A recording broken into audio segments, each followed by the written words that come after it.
ভাই বিদেশ থেকে একটা সাবান পাঠাইছে অনেক দিন ধরে, অনেক দিন পরে আমি 3 মাস পরে পরে এই সাবানটাতে গোসল করি। অনেক দামি সাবান তো বাসনা সাবান। এই সাবানের কালার এত সুন্দর, কালার আর এত বাসনা, এরকম সাবান জীবনে দেখছি না রে। ভাই বিদেশ থেকে একটা সাবান পাঠাইছে অনেক দিন ধরে, অনেক দামি এই সাবানটা দেয়া গোসল করাম, অনেক বাসনা রে, অনেক বাসনা। বন্ধু বান্ধব দেখাই নাই হালা, বন্ধু বান্ধব জানি না দেখে পলায় গোসলটা কইরা লাই। দেখি এনে থই বন্ধু বান্ধব আছে নাকি, তুই এনো তুই গোসলটা কইরা লাই।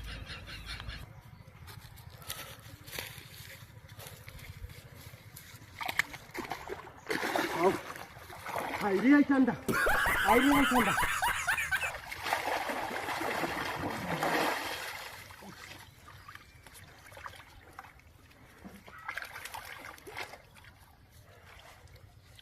এই সাবানটা দোষে